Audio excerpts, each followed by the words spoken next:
Hello, this Epic Review is doing a walkthrough for King's Quest II, Romancing the Throne on the PC. It's like part 6 or something of the walkthrough. Guess you can call it a long play or something. Since I'm going quite slowly through the game here. Right. In the last part, we got our second key to unlock the second door. So, now we need to unlock another door with another key. We got another hint as to what we gotta do next, but it's almost useless, really.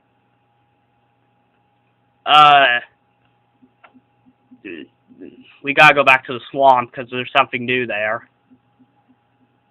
Now that we've opened that second door. Hagatha.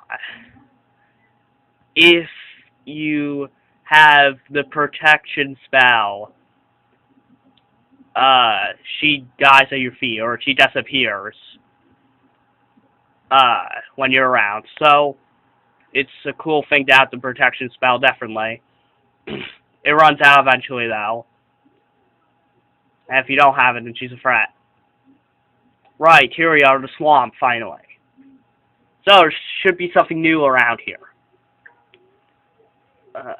Grim Reaper-looking guy on a bow. That's what we're looking for.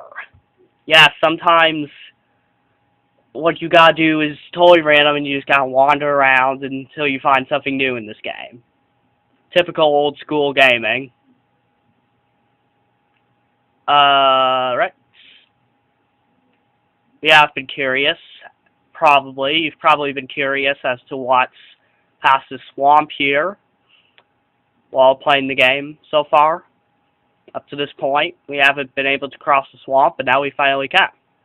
And that's what we're going to do.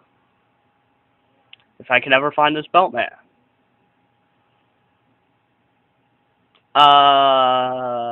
Yeah. Okay, here he is. Yeah, some guy who looks like Grim Reaper. See some castle off in the distance. Wonder if we're going there. Okay. You know what? Let's just boldly get on his boat. So yes, make sure you are wearing the cloak, the ruby ring, and the cross before you go here. Because he'll think you are the master of the castle, whoever that is. I'm not going to tell you. Make sure you type leave boat. One time I spent a long time trying to get out of the boat. Just typing in different commands and stuff, but you just gotta type leave boat instead of like get out boat and stuff. So, believe it or not, this is where you gotta eat the sugar cube. Don't just eat it right after you get it, because it runs out eventually. Try to get through the castle as fast as you possibly can, so you don't run out of your sugar cube. Because it's recommended to have it when you leave the castle. So, all it does is make you skip by those bushes back there, which are nearly impossible to get by normally. When I first played this game, I spent so much time getting past those evil bushes. Really difficult. There's some cool music here. I don't have any audio though in this walkthrough, unlike the rest of my walkthroughs. Right. Go to the western part of the castle first. Yeah, that music that is usually there when you first enter the castle for the first time. It's pretty cool. For 8-bit music. Alright, let's go over here and get ourselves an item. Candle. That we can light. That'll help us get into the basement. So, You might, have trouble climbing these stairs. I don't know. I don't find it too difficult, but you might. If you do, you can try using the mouse or something. Might help you. If you fall off the stairs, of course you die. Unless you're, like, right at the bottom of the stairs and you fall off, then you don't die from that. But if you're up high on the stairs and you fall, then it usually means death. So, yes, light your candle here. There may be another place where you can light it. I'm not sure about that. But I just like to light it right there. So, yeah, let's go check out the eastern part of the castle. So, yes, those bramble bushes, or whatever they are really, really difficult to get by. So, try running through the castle as fast as you can, because your sugar cube power does run out. And yes, you do have to go through those bushes a second time while leaving the castle. So it's just recommended to keep the power of the sugar cube going. That's why in the last part I was talking about how important it is to throw the bridle on the snake and get the sugar cube. Right. Let's go see what's down this creepy basement.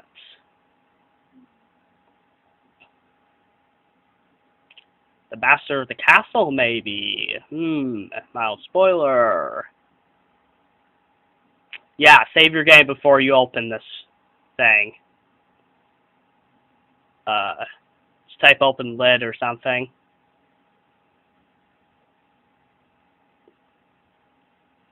Oh, this, if I remember, I spent a long time here trying to open this thing. Nope, never mind. Wrong time I did this walkthrough. I've had to redo this walkthrough like 3 different times. I'm starting to get confused about which walkthrough I'm doing. Yes, it's Dracula himself. I lost. But if you have to cross, then he doesn't kill you. Otherwise, you're screwed.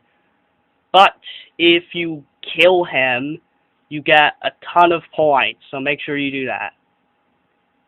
But you can only do it with the mallet. And maybe another item. We'll find out.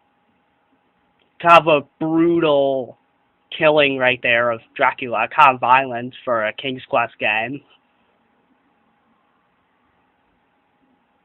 The most unviolent games ever made. Most family-friendly games ever made. Really. The first 2, anyway. Got a little weird at the 3rd game, but you know, we'll talk about that in the walkthrough of that game. Okay, let's look in the coffin.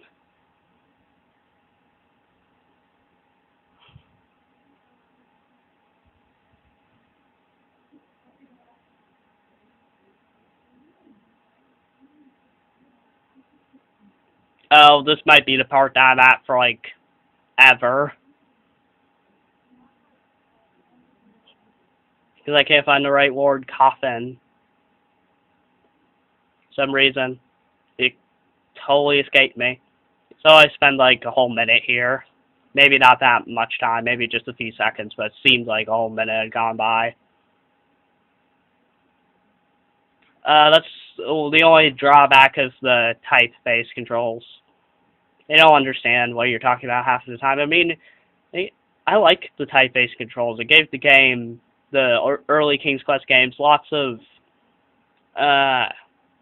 creativity and the stuff you can do. There's so much you can do, really, using the type-based controls. It's really cool. Mind the neighbors, please. Okay, cool.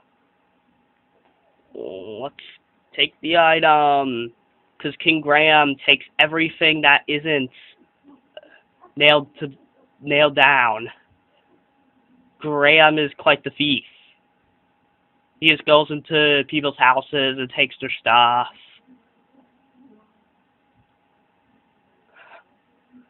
Yeah.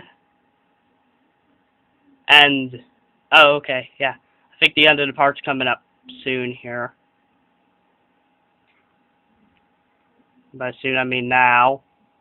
Watch the next player walkthrough.